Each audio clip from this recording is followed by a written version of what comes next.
Pollyanna Chapter 3, The Game. For land's sake, Miss Pollyanna, what a scare you did give me, panted Nancy. She hurried up to the big rock as Pollyanna slid down. I didn't even know you'd went, cried Nancy, tucking the little girl's hand under her arm and hurrying her down the hill. Poor little lamb. And you must be hungry, too. I'm afraid you'll have to have bread and milk in the kitchen with me, because you didn't come down to supper. But I couldn't. I was up here. Yes, but she didn't know that, you see, chuckled Nancy. I'm sorry about the bread and milk. I am.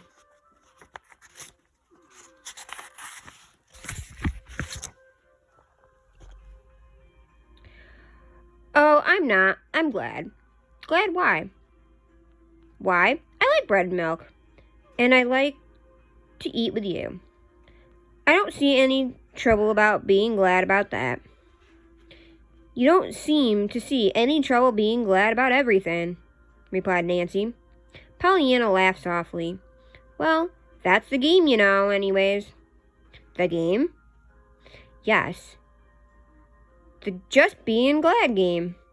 Father told it to me, and it's lovely, said Pollyanna. We've played it always, ever since I was a little girl. We began it when some crutches came in a missionary barrel. Crutches?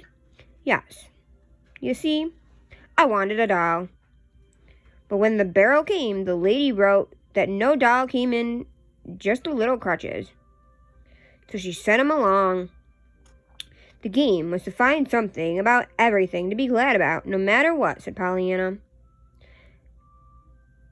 We begin right then, on the crutches.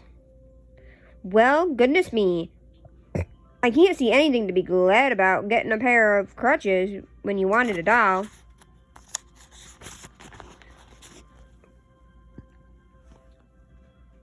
There is, Pollyanna crowed. I couldn't see it either, Nancy, at first. Father had to tell it to me. You just be glad because you don't get 'em, you see. Oh, you don't need 'em, you see. It's easy when you know how. Only sometimes it's almost too hard, like when your father goes to heaven. Yes, or when you're put in a snippy little room way at the top of a house with nothing in it, growled Nancy. Pollyanna sighed. That was a hard one at first, especially when I was so lonesome, and I had been wanting pretty things. Then I saw that lovely picture out the window, so I knew I'd found things to be glad about. You see, when you're hunting for the glad things, you sort of forget the other kind. I suppose, though it'll be a little harder now, since we haven't anybody to play the game with. Then she added brightly, maybe Aunt Polly will play it, though. My stars and stockings, her? Nancy said to herself. Aloud, she said, Pollyanna, I ain't saying that I'll play it very well, but I'll play the game with ye somehow.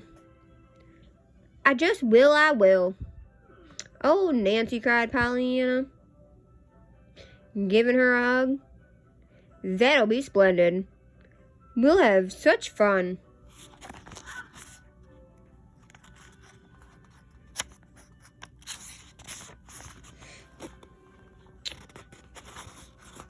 Pollyanna ate her bread and milk cheerfully. Then she went into the sitting room where her aunt sat reading. Miss Polly looked up coldly. Have you had your supper, Pollyanna? Yes, Aunt Polly. I'm very sorry, Pollyanna, that I had to send you into the kitchen to eat bread and milk. But I was real glad you did it, Aunt Polly. I like bread and milk, and Nancy too. You mustn't feel bad about that one bit. Aunt Polly, suddenly a little more straight in her chair. Pollyanna, it's quite time you were in bed. You've had a hard day. Tomorrow we must plan your hours and see what new clothes you might need. Nancy will give you a candle. Breakfast is at 7:30. See that you are on time. Good night." Pollyanna came straight to her aunt's side and gave her a loving hug. "I've had such a beautiful time so far," she sighed happily. "I know I'm going to just love living with you." "Good night," she called cheerfully as she ran from the room. "Well, upon my soul," exclaimed Miss Polly, "what an extraordinary child."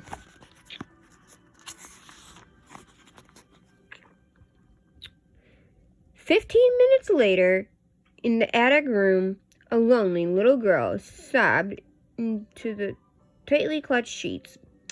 "I know, Father among the angels, I'm not playing the game one bit now, not one bit. But I don't believe you could find anything to be glad about sleeping all alone, way off up here in the dark like this. If only I was near Nancy, or even Aunt Polly, it would be easier." It was nearly 7 o'clock when Pollyanna awoke the next day. The air blew in fresh and sweet. The birds were twittering joyously, and Pollyanna flew to the window to talk to them. There below her window was Aunt Polly amongst the rose bushes. Pollyanna quickly dressed and sped down the stairs, leaving both doors open. "Oh, Aunt Polly," she called out, "I reckon I'm glad this morning just to be alive." But Aunt Polly was not glad when she found flies buzzing around at breakfast. Nor was she glad that they had come in through the attic window. Heat or no heat, the windows were to be shut.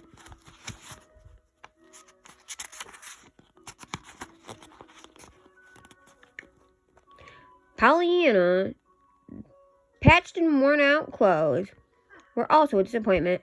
"Pollyanna, we'll drive to town at 1:30 this afternoon," Aunt Polly said. "Not one of these things is fit for my niece to wear. You'll enter school in the fall. Meanwhile, I wish to hear you read aloud half an hour each day." "I love reading," cried the girl. "I like to read myself, on account of the big words, you know. It's also my duty to see that you are properly instructed in music," went on Aunt Polly. "I shall teach you sewing myself, of course, and you shall learn how to cook." She paused, then went on slowly. "At 9 o'clock every morning you will read aloud to me. Before that, you will put this room in order. Wednesday and Sundays after 9:30 you will spend with Nancy in the kitchen learning to cook. Other mornings you will sew with me. That leaves afternoons for your music." She finished and arose from her chair. Pollyanna cried out in dismay. "Oh, but Aunt Polly, you haven't left me any time at all to just live." "I'll be breathing all the time. I was doing those things, but I won't be living. Playing outdoors, reading, climbing hills, talking to Nancy. That's what I call living, Aunt Polly." "Pollyanna, you will be allowed a proper amount of playtime, of course, but I am willing to see that you have a proper care and instruction. You must see that they are not wasted." "Oh, Aunt Polly, as if I ever could be ungrateful. Why, I love you."